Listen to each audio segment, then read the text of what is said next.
Good evening, ladies and gentlemen, boys and girls. Welcome into another YouTube live show here tonight. Boy, do we have some breaking news to talk about from today. Jake Retzlaff looks like is out at BYU, hitting the transfer portal. Multiple reports now have seemed to confirm that. Salt Lake Tribune was first on the scene. Then we got one from ESPN. Let's see. Yeah, next in line, it was Pete Thamel at ESPN. Now, Deseret News. I mean, it seems like pretty widely reported at this point that Jake Retzlaff is intending on leaving BYU, and the destination rumors are juicy, very juicy. You can see that in the title. Piecing a couple of things together here, I was confident enough. I felt good enough about putting Notre Dame's name actually in the title here, but man, wildly fascinating.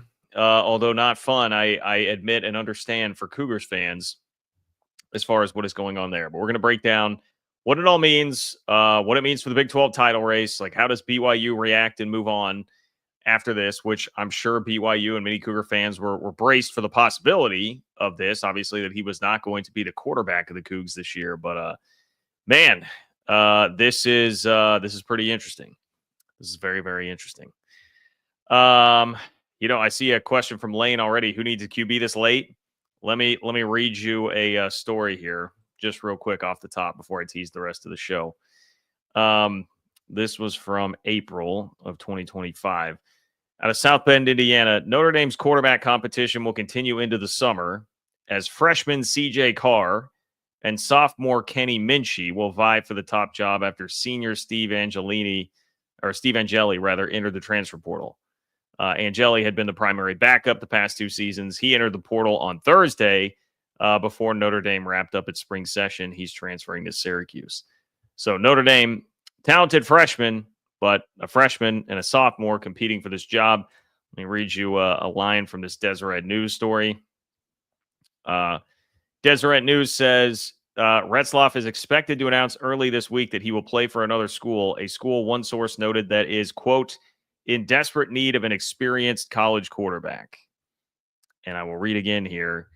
Notre Dame's quarterback competition will continue into the summer as freshman CJ Carr and sophomore Kenny Minchey will vie for the top job. So just putting that out there. We'll see. I mean, there was another, the rumor floating around Twitter also, it included like Northwestern and Utah. I haven't seen as much to necessarily connect all of that. But yeah, that's going to spark some drama and some reaction, I'm sure, from BYU fans. So BYU fans, please let me know how you feel about this. Hit me up in the chat, in the live chat. You can also click the $ below the chat box to submit a super chat if you want to guarantee that your question or comment makes it on the show tonight. Appreciate everybody who does that. I had to really rearrange what I had planned for tonight because of all of this. But this is, I mean, look, from a content standpoint, this is definitely very juicy and very intriguing. Okay. So, I do have to say that I'm trying to say all that to say that I'm not really complaining about this. Okay. I did a lot of work on what I thought would be the main topic tonight, which is that the Big 12 is getting rid of its preseason media poll, which is interesting enough in its own right as a story. If you've listened to this show for a while, you probably know how I feel about this or what I'm going to say about this, even though I am a content creator and somebody who, loves to have items like that are basically just created for content. I mean, that's really what a preseason poll is for. I'm going to sit here and say this is a very smart move by the Big 12 because I think the preseason poll did a lot of damage to the league last year in the quest for an at-large bid in the playoff. I think it really, really hurt. And you've heard me go over that a bunch. I got a little bit of pushback when I threw that out on Twitter reacting to this news from the Big 12, but mostly I would say it seemed like people did ride with me on that. So anyway, let's see. Big 12 ditches the preseason media poll. We've got a nightmare playoff scenario potentially for the Big 12 coming up. Yeah, that's what I've got for you here. TRT and me, I see, says Notre Dame wants nothing to do with Jake Retzlaff. Okay. Joe, will Retzlaff get picked up by Tennessee? They went after him. I mean, these are interesting theories. I'm telling you what the early rumor is out there and matching up what I know about Notre Dame's quarterback situation, it does seem to link up with the Deseret News report that it's going to be to a school that is in desperate need of an experienced starting quarterback. So you can say what you want there. I mean, CJ Carr definitely has a higher upside than Jake Retzlaff. Anyway, I'm going to table all this until we get serious and down deep into that conversation. Please, those of you that are here, like the video, subscribe to the channel. I would really appreciate that. If you guys do that, it's totally free. One click. I mentioned if you click the $ below the chat box, you can submit a super chat to guarantee your question or comment makes it on the show. That is also much appreciated. Those of you who are able to do that. And it's John-Kurtz-4 on Venmo if you want to connect with me that way, predominantly for those of you who are not able to watch live. If you are not able to catch this live, John-Kurtz-4 on Venmo is how you can submit your question or comment there, and I will kick off the next show with it, so you can still be a part of the conversation. We start with Bob, and Bob, I appreciate you on Venmo once again. Bob says, at the risk of showing my age, your comments on Big 12 schools stepping up brought to mind a line from the December 8th, 1980 Sports Illustrated article on BYU that applies to other schools too. Love this conference. Hey, no worries in showing your age, Bob. We all have our different moments and things in life that make us feel our age. For me, who, a lot of times I still feel like I'm in my 20s until someone said this to me the other day. I thought it was brilliant. I feel like I'm in my 20s until I speak to somebody in their 20s. And I very quickly realized I'm no longer in my 20s. I'm in my mid-30s, Bob, and K-State now is signing recruits from my high school that I attended, and I realized that this kid was not born when I graduated from high school in 2007. So, it's all relative, Bob, but I appreciate it. I definitely appreciate the love and the support for the channel, as always. Thank you, Bob. Okay. Now, let's see. Open for business. Let me tell you before we get into Retzlaff here real quick. Open for business. Open for business Big 12 newsletter, ofbnews.com, or click the link in the description of this video. I've already got one scheduled to send. I'm on top of it a little bit early today, you guys. So you're going to get open for business straight to your inbox about this little battle between the Big 12 and the media that is going to be, I won't say heating up, but that is here with them ditching the media poll. So open for business, Big 12 newsletter, ofbnews.com. Join nearly 4,500 Big 12 fans who read open for business if you do that. Okay. We got massive Big 12 news today. You've already heard it if you've been around. Massive Big 12 news today. Jake Retzlaff looks like he is transferring from BYU while facing a 7-game, as much as a 7-game honor code suspension at BYU. That's been the number that's been reported a couple of different places. So it would have been over half the season, the suspension for Retzlaff. Are the Cougs' Big 12 chances totally shot? Is it really, as rumored, going to be Notre Dame for Jake Retzlaff here? Let's discuss all the tentacles of this story. All right, so the Salt Lake Tribune has the scoop, or they had the initial scoop here. Now we've had follow-up reporting, but said BYU quarterback Jake Retzlaff is anticipating a 7-game suspension for violating the school's honor code. Multiple sources told the Salt Lake Tribune. Facing the prospect of missing more than half the 2025 season, Retzlaff has begun telling his coaches and teammates that he is likely to leave the program, a source close to the situation said. Then there was this later on. So if people are wondering about this, and like I saw somebody in the chat earlier say, well, he hasn't been, Taylor said he hasn't been criminally charged. He has not, but I think why this is all coming to a head right now is because on Friday, I see another person like he's not guilty. Okay, well, the honor code is not about whether or not he's guilty of the sexual assault charges. The honor code violation is something that he is now admitted to, and that happened on Friday. So there was a story, and I saw this as it came out on Friday, but Retzlaff's attorney filed an official legal response on Friday. And in that, Retzlaff admits that he had consensual sex with the woman who accused him of assaulting her. So he now, through this civil case, I almost say criminal case, through this civil case, he now has admitted to the premarital sex, which is what is against the honor code. So thus the 7-game honor code violation. I want to make sure that's clear for people who are questioning this.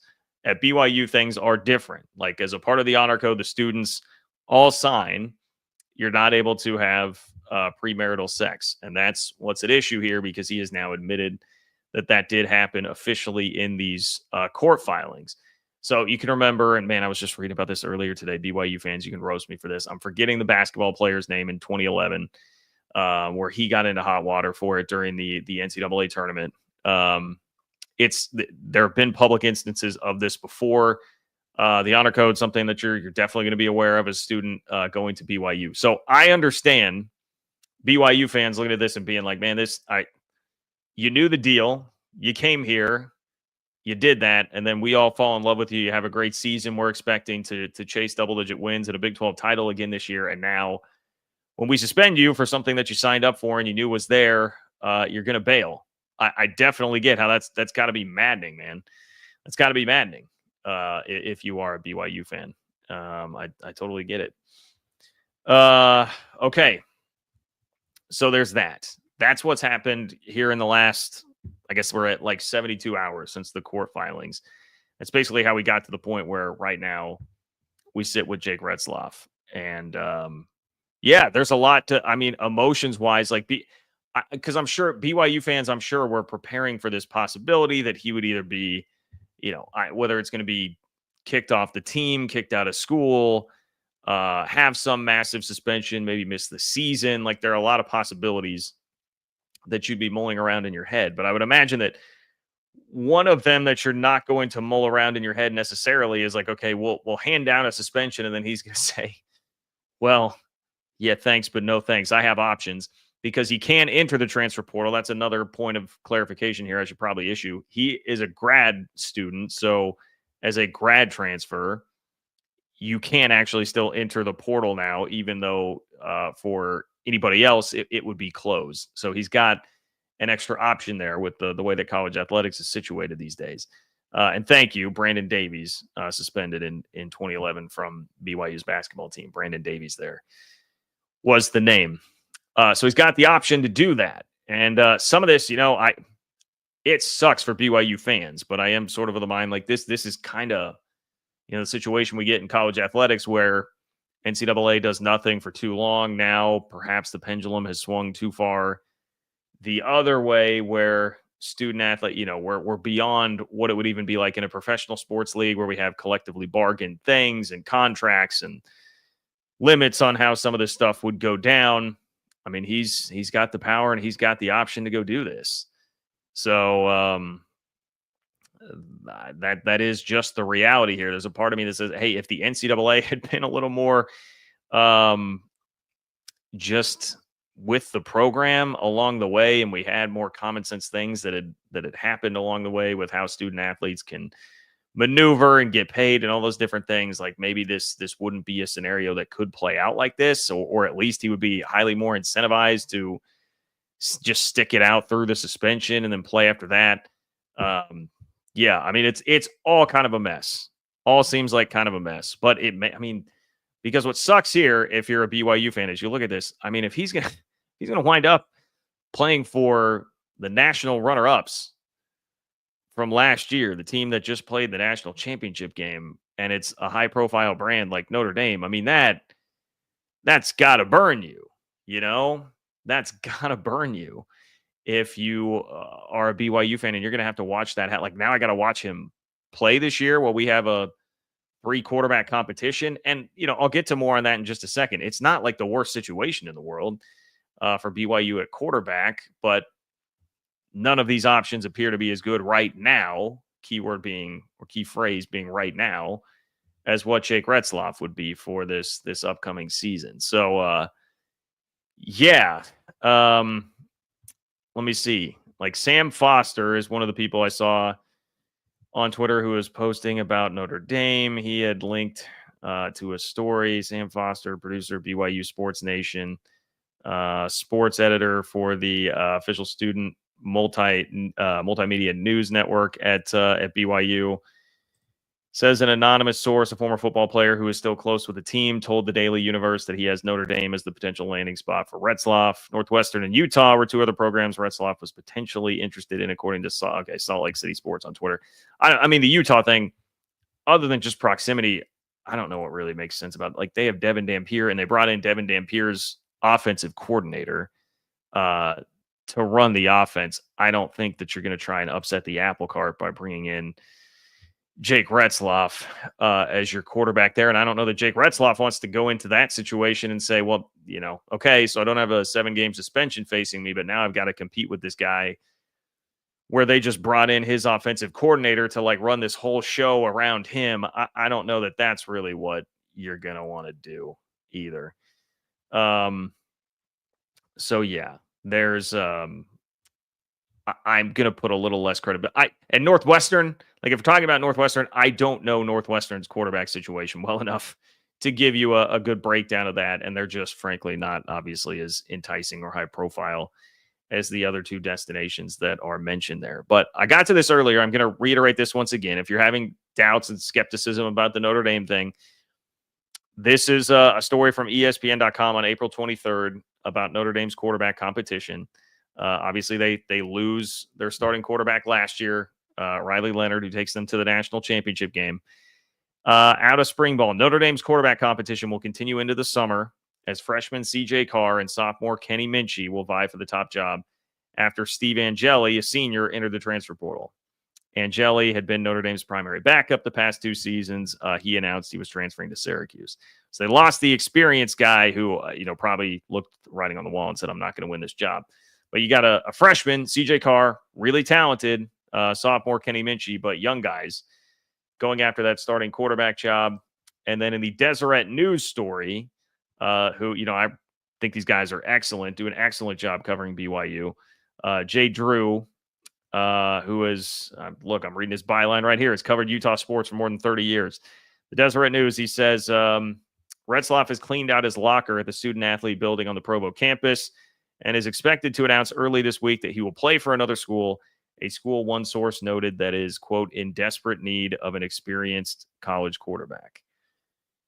So, I'm just saying that seems to match up here with this story about a freshman and a sophomore and a senior leaving at Notre Dame, that they may feel like, hey, we need a veteran quarterback to come in and maybe be the guy, maybe not, but at least be there to provide the competition.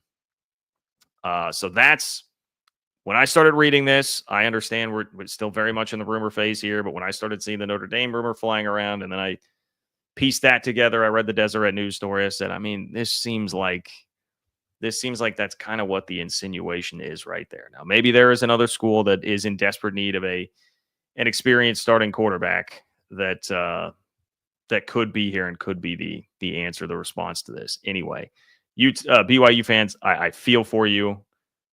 I absolutely feel for you. This is a potentially awful, like almost worst case scenario way for this to end for BYU fans. So that sucks. There's nothing more to it. That sucks. You did nothing as a fan.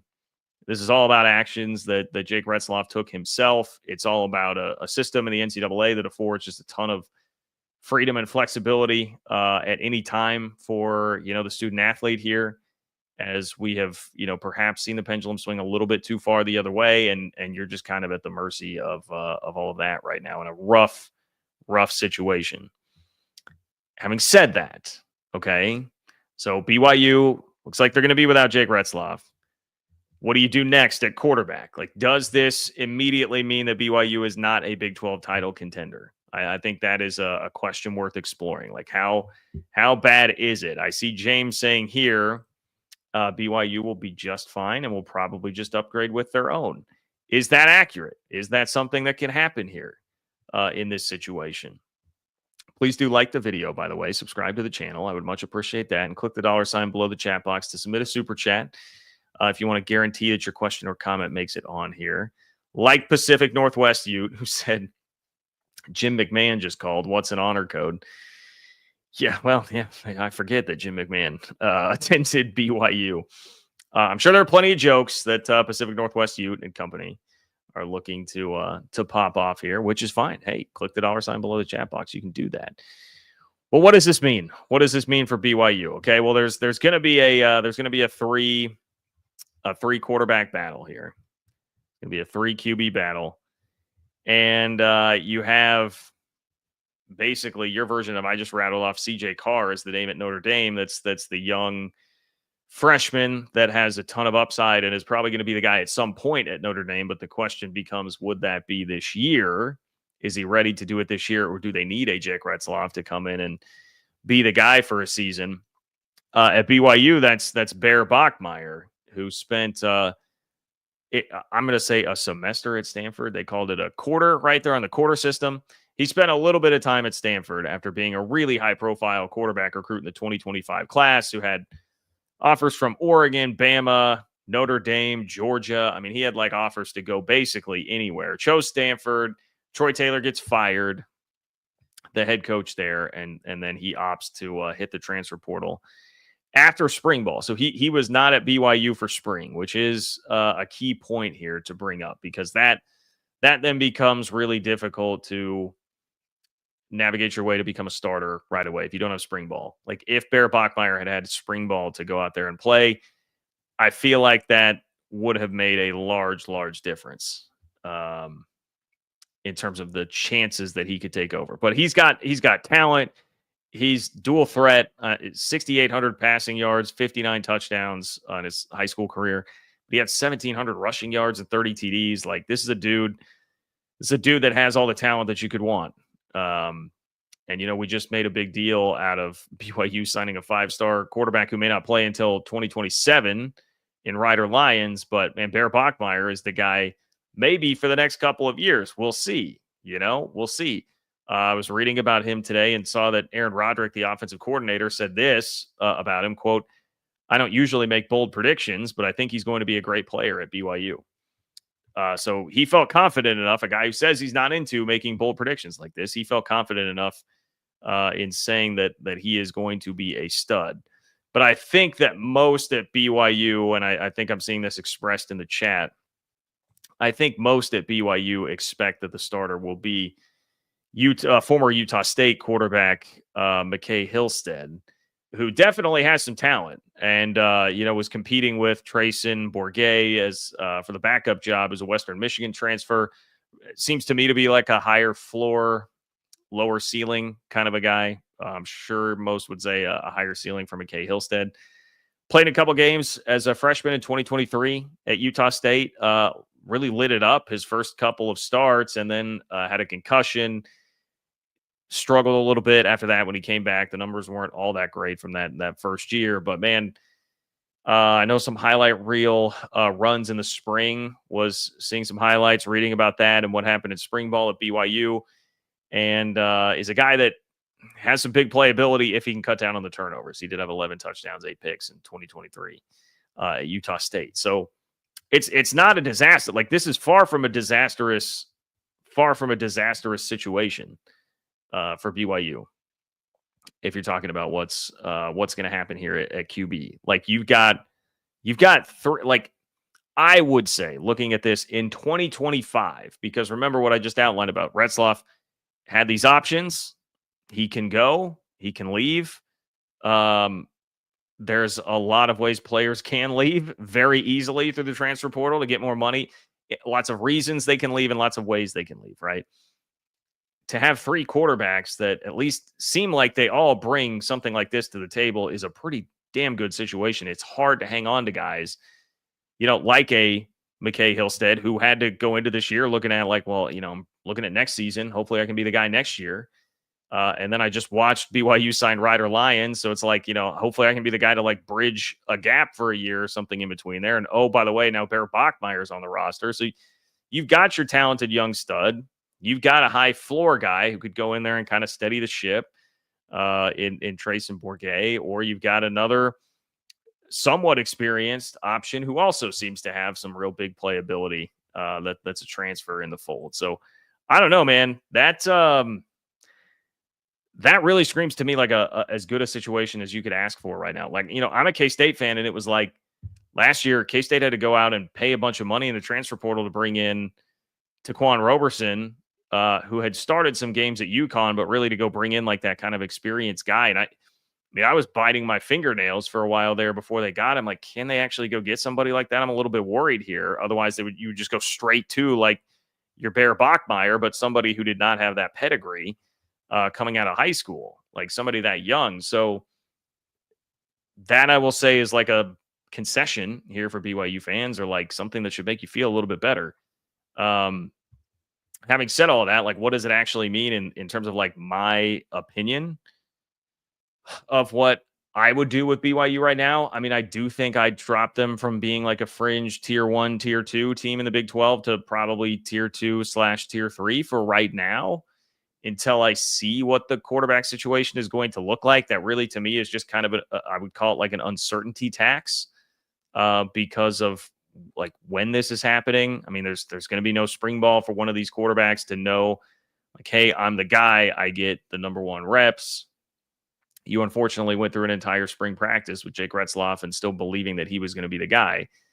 So I think it's fair to put an uncertainty tax on it. But if you're a BYU fan and you want to sit here and say, like we just had in the chat a moment ago, hey, I think BYU is going to be better off. I think they'll do even better with a guy with upside within the program right now, of which there are definitely 2 that seem to have considerable upside. I wouldn't crush you for that opinion, but you do have to just be putting a lot of faith in that right now, as opposed to, tangibly knowing what that's going to look like. Look, I'll be honest. I'm not here to trash on Jake Retzlaff's ability as a player. He clearly was pretty good last year for BYU. But how many quarterbacks in the Big 12 have a higher ceiling than Jake Retzlaff? I mean, at least 5, 6, 7 Big 12 starting quarterbacks probably had a higher ceiling than Retzlaff. The thing about him is that he's got a lot of experience, obviously knows the system, and is a guy that, as he began to start cutting back on some of the negative plays and turnovers, like, becomes more and more effective. And you would expect that with an offseason of growth and all that, working with Aaron Roderick some more, the receivers that he knows, the whole infrastructure, you would expect him to get better. Like, I get it. I still think he would be the best option at quarterback there in all likelihood. But this is not losing Sam Levitt, put it that way. This is not losing Sam Levitt. I think they're Sawyer Robertson, considerably higher ceiling, I think, than Jake Retzlaff. Avery Johnson, wildly inconsistent as he was last year. Maybe wildly is a bit too strong, but he was pretty inconsistent last year. I think he's got a much higher ceiling than Jake Retzlaff, right? Like, you can start going down the list. Jalen Daniels, we've seen a much higher ceiling from Jalen Daniels at Kansas before as a quarterback. So just some hopefully comforting thoughts for BYU fans on that, even as I kind of drop them mentally a tier for right now and in where I think they will be. The last thing, too, that I will say that I think should provide some level of comfort for BYU fans is, like, if there is a culture in the Big 12 that can withstand something like this and probably has a better chance to make this work than a lot of places, I think BYU is in that group. I think BYU is Kalani Sitake's got a really rock solid culture. This is not a place that, will kind of go blow with the wind, right? Where the wind's blowing with your starting quarterback this year, and you're going to be totally beholden to that. And it's a pretty rock solid foundation that's built there. They played good defense. Jake Retzlaff was not like the identity of the team last year. I think there's a lot of reason to believe that this can be mitigated. Maybe that's the way to put it. Mitigated, at least at the beginning of the year, and then see if, hey, the new guy, when given the opportunity, taking the reins, can really take off with it. So that's kind of how I see it. All right, we got some super chats to get to here, at least 2. Thank you, Clint, for being here. If you want to submit a super chat, click the $ below the chat box.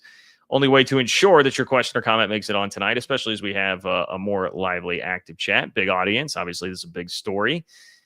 Clint, what's up, Clint? Clint says, hey, John, I'm live. Yeah, good to see you, Clint. You do a really good job for a comms major at a state school. Yeah, I got that comm degree from a state school. I'm doing okay. Bear just can't wear number 47 if he gets the job. That would drive me nuts. I'm optimistic about our season. Is he number 47? Oh, man.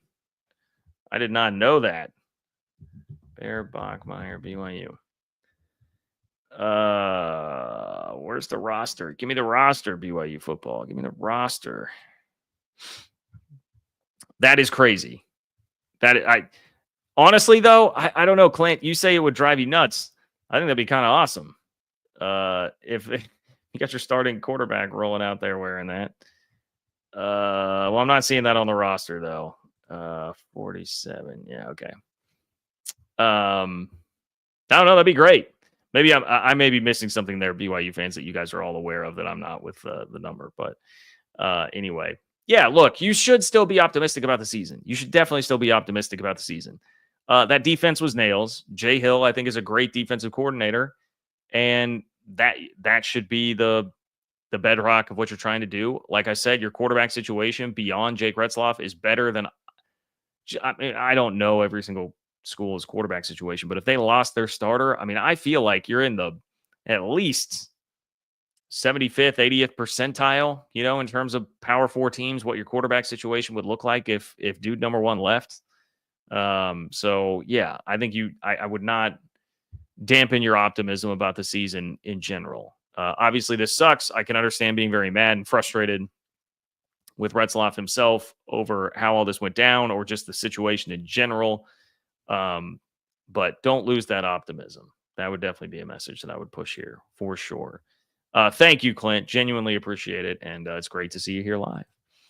KG 10 to the 5. Is that what that is? Appreciate you being here. Thank you. Betcha AJ DePonsta can sling the rock on Saturday.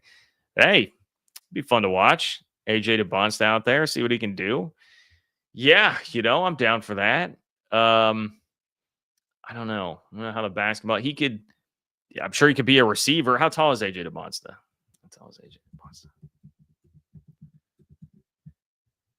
AJ DePonsta. Oh, yeah, 6'9". Yeah. Okay. Yeah, just throw it up to him. Just throw it up. That would be my response there. Instead of having him play quarterback, just get him out there at receiver. Then you don't have to be as accurate. I mean, just throw it up there down the sideline, and he can come down with it. He can be a jump ball guy. Love that. Love that. James, thank you for the support. James, let me know if you got a comment coming here too. I will try to pay attention to that in the chat. It did not attach to the donation, but I much appreciate that. So I'll keep monitoring that. Let me know, guys, if I am missing that in the chat. So let's see. Open for Business Big 12 newsletter. Please do subscribe for that. Subscribe to that, ofbnews.com. In order to do that, or just click the link in the description of this video. Nearly 4,500 Big 12 fans read Open for Business. We're getting close to that number. People, help me hit that 4,500 milestone coming up pretty soon. I've got one headed to your inbox about what I'm about to talk about next, which is that the Big 12 is ditching the preseason media poll. I wrote extensively about that. There is, of course, some about Jake Retzlaff, but I opted to not change that right now and wait. And I'm going to see what happens if we really are, like the Deseret News says, going to get a transfer destination from Retzlaff here early in the week. I decided I would hold off and wait and write more extensively once we see how the dust settles on all of that. So for now, the Big 12 is done giving fuel to the fire of the anti-Big 12 narratives in the media and your Big 12 haters, your Paul Feinbaums of the world.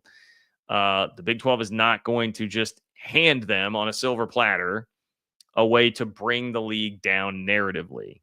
But is this a legitimately good move? Is it a helpful move? Or is there actually some real hypocrisy here? Because I did get some pushback on this, and I do want to address that. So it's all about the Big 12 preseason poll. Guys, I got to be honest here. I did notice this. I noticed when I got my confirmation email for credentials for Big 12 Media Days in Dallas, which is coming up a week from Tuesday. So we're getting pretty close there. It's the 8th and the 9th. I say Dallas, it's in Frisco at the Star. But I got my confirmation email and I was like, wait, hold up. I have not seen a preseason poll get sent to my inbox yet. And so I did stop and think. I was like, that's weird. Usually that comes basically at the same time and everybody puts that out there and then that you have it by the time that you go to media day. I thought, well, maybe they're just waiting. Maybe they're going to do something at media day, have you fill it out there. Brett McMurphy was the first I saw to tweet this, but I think multiple people now have.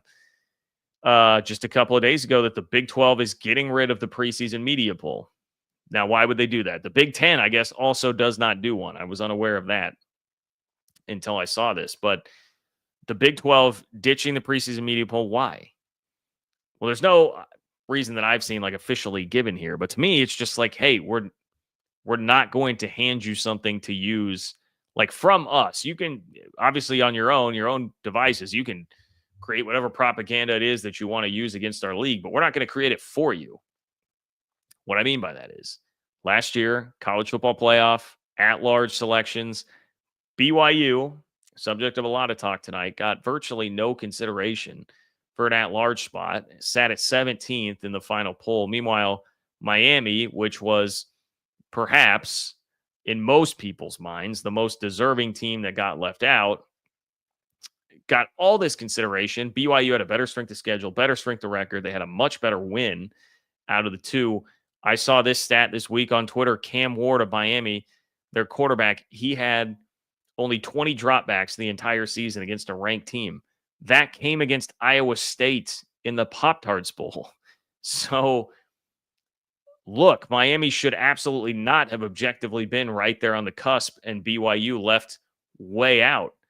But that's what happened. And I think a lot of the problem is the perception of the league was really jilted by the fact that you had the teams pick 13th and 16th in the league, dominating the headlines throughout the entirety of the season, which is what happened because the story of most of the season until the last month or so was BYU's run to 9-0.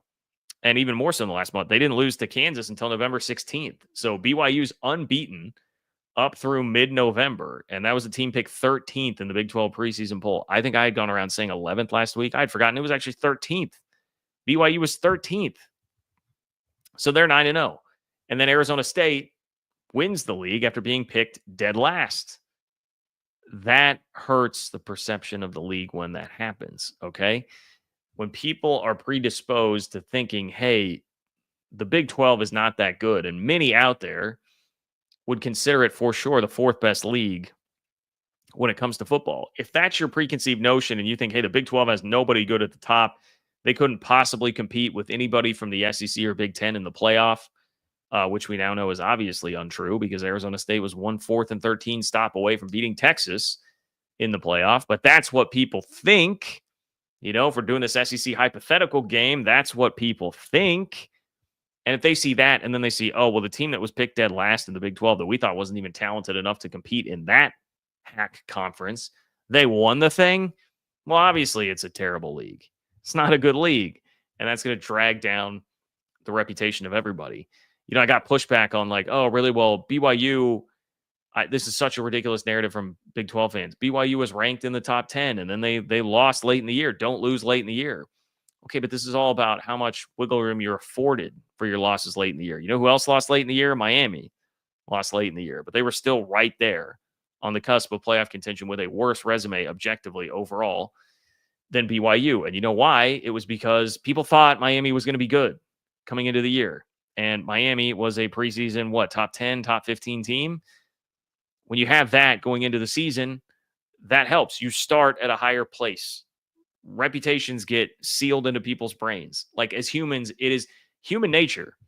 It is very difficult to get people to change their mind.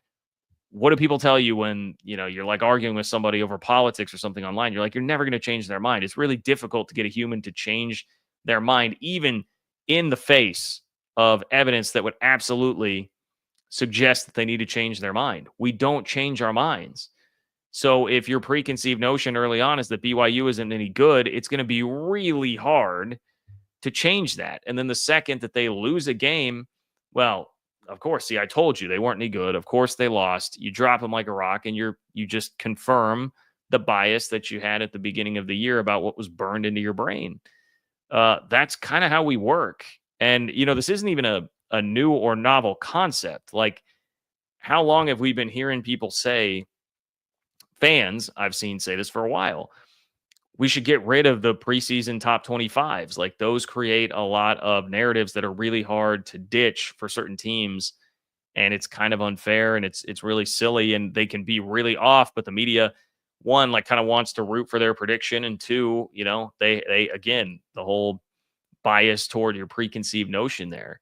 And it's a lot easier if you're ranked in the preseason top 10 to make up for 2 losses during the regular season than it is if you're a team that starts outside of the top 25. It's way harder to climb that than it is to climb back up when you're falling from way up the mountain.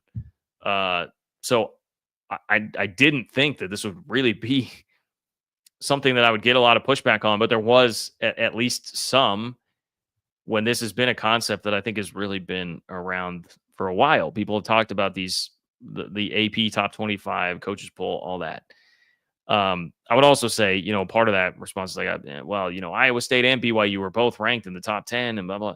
Well, Iowa State was absolutely not in the playoff poll. They never got higher than 16th, which again is part of the deal here, like preconceived notions. Paul Feinbaum, a couple of years ago in 2021, after the Iowa State team with Brock Purdy and Breece Hall went 7-6, was like, I never want to hear about Iowa State ever again. People tell me they're good and then they're losing games here. I'm never believing that ever again.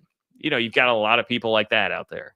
And the Big 12 is just not in the business of handing them something here that they can use that is like rubber stamped from the Big 12. Look, the Big 12, the people that cover the Big 12, they put this damn thing out and they said these teams that aren't any good are now good enough to win their league. So how could the league possibly be good? I think it's a pretty smart move. The other pushback I got from Alec Bussey, who covers Iowa State, I mean, I thought this was a fair point. He said, hey, look, like, this is kind of ironic, right? Because the Big 12's whole marketing push about the league in football has been parity, parity, parity. Look how much parity the league has, and that's what makes it fun and entertaining, and that's why you should follow it.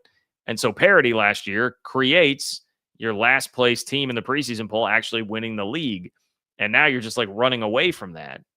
You're making this move in reaction to that when it was supposed to be parity that was the driving force behind the league. And I would say, yeah, hey, that's fair if you want to point that out. I also would rather the Big 12 react to what happened and how it affected them and make a change, as opposed to just sticking to it because it is their preconceived notion that the best way to market the league is about the parity and how fun and exciting that is. I would rather them just admit, like, hey, yeah, that didn't really work in our favor. Let's change things and get better and improve and give us a better chance. I would much rather them do that than just be stuck in their ways. So my thoughts on that. I'm very, very much cool with this, even though I should be the guy that's sitting here like, man, this sucks. Give me a preseason poll. I need content. I need content. My former radio host, my former co-host in radio, reached out to me after he saw that and was like, hey, man, what would we have done back in July as a show without the Big 12 preseason poll to use as content for days? And I was like, boy, you're telling me that's a good question. The old radio days in Manhattan, Kansas, 2 hours to fill every single day in a town driven by college sports in July in the doldrums. I should be the guy that's clamoring for it, but hey, I can admit when it's better for the league, that's going to be better for everybody. So I'm cool with it. And, we can figure out our own polls. The Gambling Gauchos, shout out to my guys, the Gambling Gauchos on Twitter, who you should definitely be following if you are a Big 12 fan. Must follow in the league. They have taken it upon themselves to put together a Big 12 media / content creators poll. So I'm excited for that. I'm going to try and work in a fan poll that we can do as well. Like, I think there's just a lot here that can still be fun. We can still do it, but the Big 12 is not going to officially endorse something to provide narrative fuel to the fire of those who want to run down the league. So anyway, please do like the video. Please subscribe to the channel. Those of you who are here, very, very busy tonight. I appreciate everybody being here. If you want more on that, what I was just talking about there, make sure you subscribe to the Open for Business Big 12 newsletter. It's ofbnews.com, or click the link in the description of the video to find me there.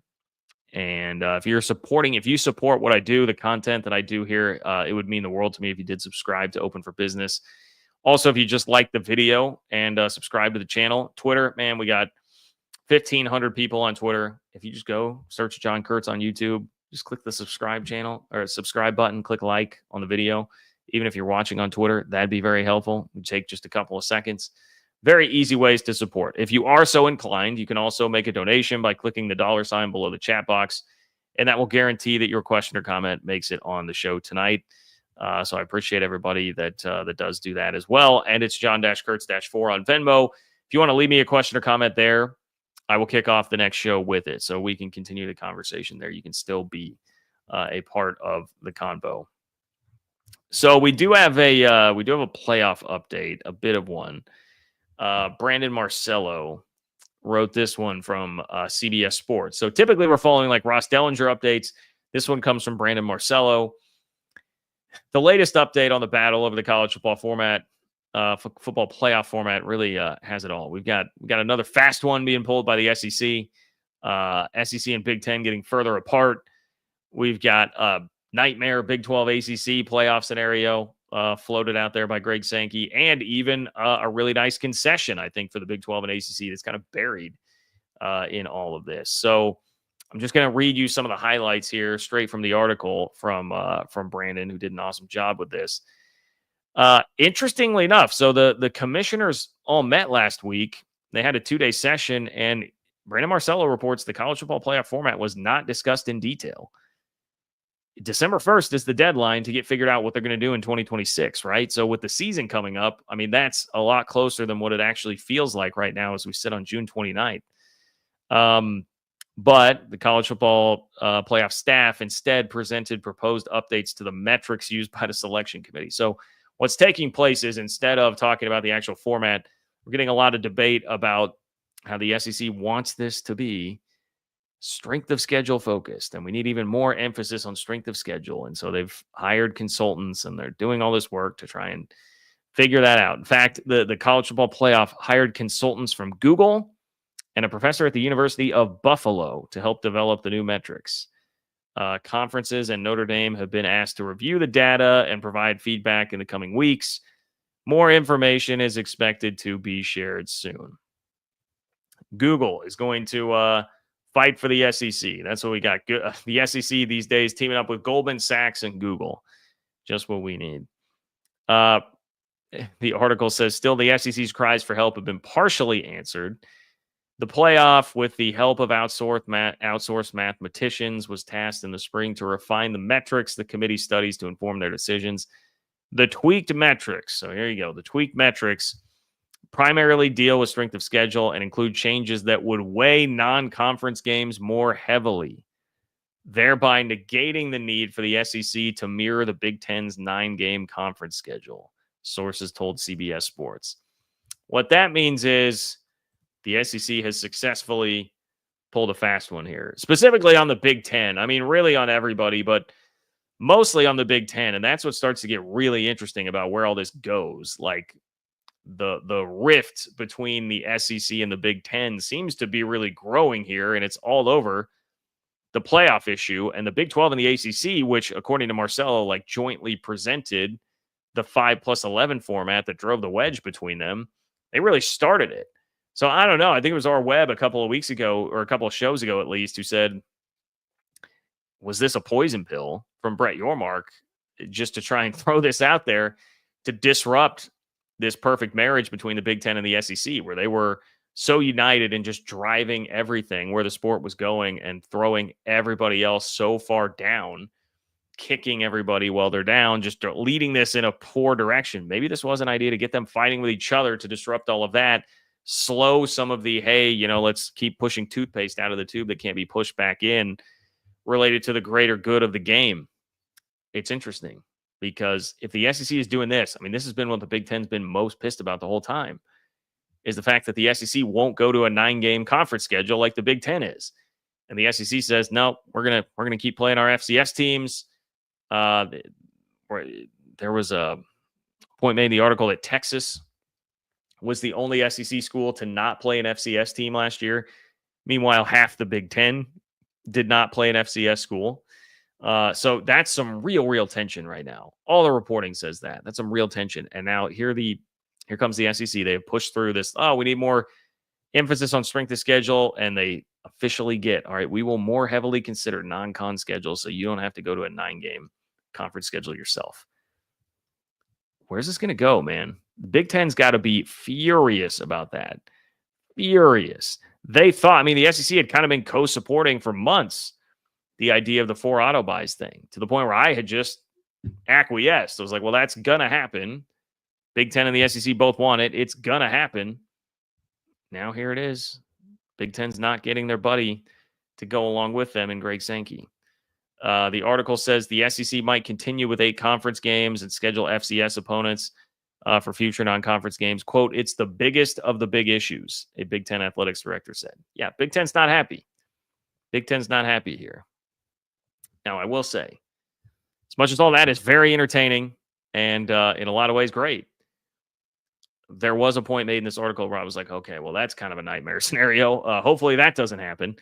They quoted Greg Sankey on the Dan Patrick Show, of all things, where Greg Sankey said his ideal playoff scenarios, actually, he would say, I'd give no allocations. I'd just make it the 12 best teams. I was clear on that. Now, when we get into rooms, we make political compromises to achieve an outcome. If they go to Sankey has actually said he wouldn't be opposed to staying at 12. But if they go to 16 all at large or 12 all at large, whatever it is, whatever the number, 12, 14, 16, and it's just all at large, yeah, that's a nightmare scenario for the Big 12 and the ACC. Absolutely it is. Nightmare.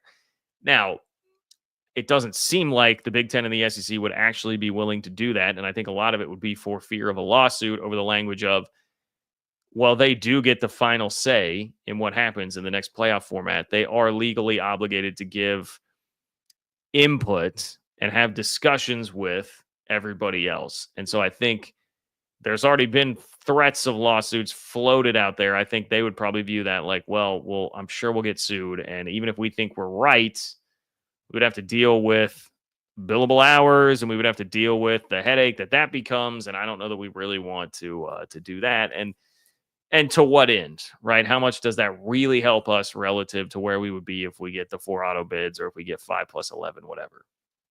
But you just never know. And you do have to remember that anytime you don't sign on the dotted line of what they say, there is the possibility that the 2 big boys come back with something that is even worse for you. And so I just do raise that possibility as like, that's something Greg Sankey has vocalized. That's something that would be very bad for the Big 12 and the ACC.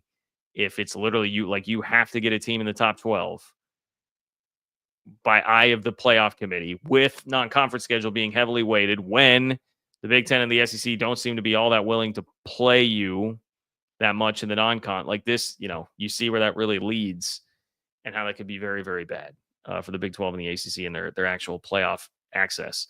But the other part of that too that, really holds up there is group of 6, like making sure there's group of 6 access. I mean, if you think it gets tough for the Big 12 and the ACC in a 16 team all at large thing, even tougher for your group of 6. You better hope that you have an Ashton Genty out there every year to kind of carry the day for a team like Boise. Now, if you're wondering about where Brett Yormark is on all of this, nothing has changed. Brett Yormark says, quote, I'm going to continue to double down on that format in reference to 5 plus 11. So anybody, and I know there are plenty of you out there, I've heard from you, who don't like that, and you wish Brett Yormark would just go along with taking his 2 auto bids, not happening, says the commish. He is continuing to double down on 5 plus 11. Finally, I will say one nice thing, and I mentioned the scheduling piece of this. Let's just say this about the scheduling, okay? Here's a good outcome that could come out of all of this for the Big 12. From the article, the SEC sticking with 8 games would all but eliminate the possibility of a Big Ten SEC showcase, which had been discussed at previous summits.